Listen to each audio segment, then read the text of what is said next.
Toronto's assistant mayor is trying to get Tesla shut down in Toronto, as in the dealership shut it down for good. In addition to that, Toronto has dumped Tesla from its grants program, and Canadians are reacting to this White House trade war. They are basically doing whatever they can to get revenge. Hello, my friends. Welcome to the channel. I'm Sam Evans. You're watching the Electric Viking. Great to have you with us. I've got to say, my first thing, I really hope this settles down and calms down and can end as quickly as possible.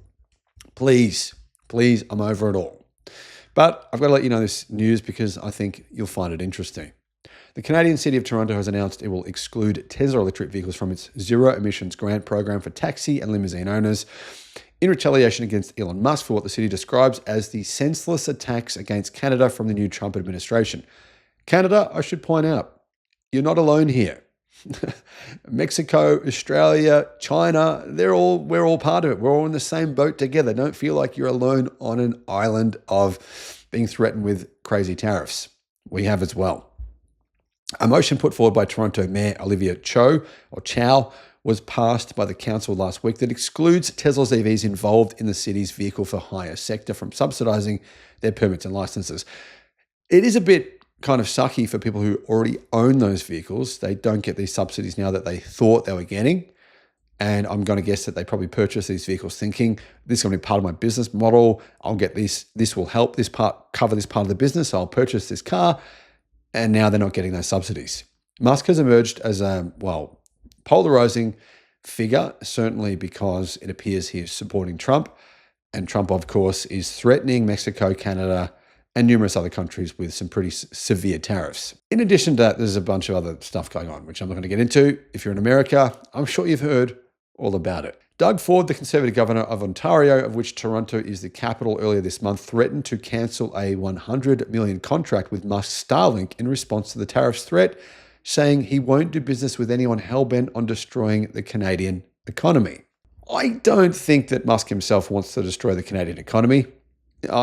Canadians, I understand right now how you'd be feeling, so don't get me wrong. I'm not saying that you should be supporting Elon Musk, not by any means. Tesla EV sales plunged in January in many countries, falling by more than 60% across Europe, says the Driven.io, more than 75% in Spain, and by 33% in Australia. Musk supporters, they say it's because customers are waiting for the new Model Y. They say could also be because of China. A lot of sales, around 30% of Tesla's sales come from China. And of course, January and February are those months of the year when very few cars are sold in China in comparison to the rest of the year. Those things would be a factor. So Musk supporters or Tesla supporters, don't have to be a Musk supporter to be a Tesla supporter. Let's make that differentiation. Just if you're a fan of a Tesla or you've got a Tesla, does not mean you're a Musk supporter. They are entirely different things. There's some pretty extreme people out there saying they're not. If you've got a Tesla, then it's open season on you and you're clearly an Elon Musk ultra right-wing supporter. That's going too far. I mean, a lot of people who own a Tesla are just ordinary people and we shouldn't target them like that. Wired reports that prominent members of Tesla's fan and merchandise clubs in Europe have ditched their Tesla EVs and swapped them for another vehicle. Yeah, I mean, I do think that this scenario is going to hurt Tesla's sales. EV sales worldwide are going to be severely hurt this year because of this. There's no doubt about it. My predictions, where do I think Tesla vehicle sales will be this year? I think they'll fall from about 1.8 million, nearly 1.8 million, to around 1.5 million.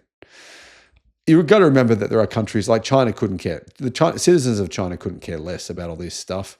They're just like, whatever, not interested.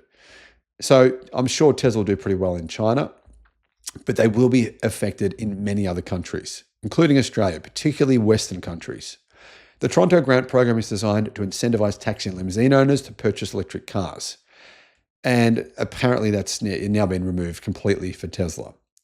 But there's also apparently the mayor's office wanting to try to get rid of Tesla from Toronto. They're trying to work out ways they can do this. They're probably going to find out ways that they can say, oh, you didn't meet these requirements, the building in structural integrity or the fire safety or, some sort of things like that. Whatever. If that happens, then, good on them. Anyway, this is not really a big deal, to be honest. There's only 9 Tesla EVs registered in the program. It's more about the media. The media are talking about this, and obviously Tesla's board might be thinking to themselves, should we get rid of Elon Musk? They have to have been discussing this. Surely they must have been. Not saying that's what will happen, but I do think Tesla board members have to be thinking to themselves, is this something we have to do? Do we have to get rid of Musk for the time being? And maybe, I don't know, for good. I mean, let's be fair. He's done a lot of great things for Tesla, but at this point, it's definitely hurting the brand. There's no question. And I think the board might actually move to do that this year, to remove Musk. Not saying they should or they shouldn't. I'm not offering an opinion on that. I'm not really sure. But I think there's a very good chance that that will happen. What are your thoughts? Let me know what you think in the comments.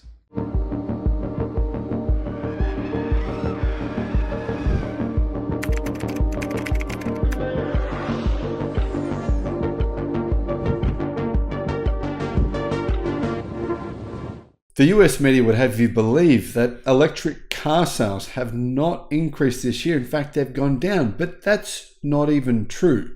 Over the first 10 months of this year, used EV sales have risen by 64% and new electric car sales have increased. These are the numbers.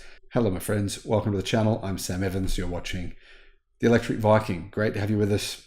And I want to say a big thank you to those of you who've come on board and supported us on Patreon over the last week.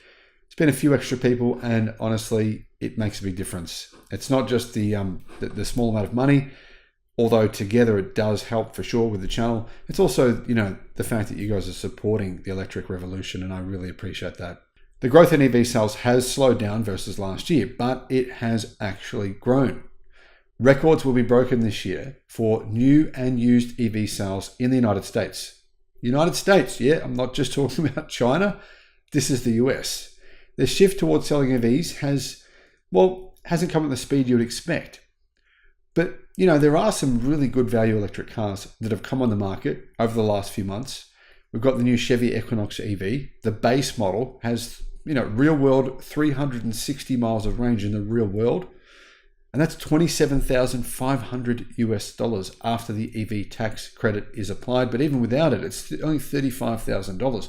Tesla Model 3 long range standard, that's the cheapest Model 3 that has real world range of around 380 miles of range. You can no longer say range is a problem. And I think more and more people are going to start recognizing that. According to recent data published by Cox Automotive, in October, there was 106,155 new electric cars sold in the US. That is a 2.3% increase from September and an increase of nearly 7% year to date.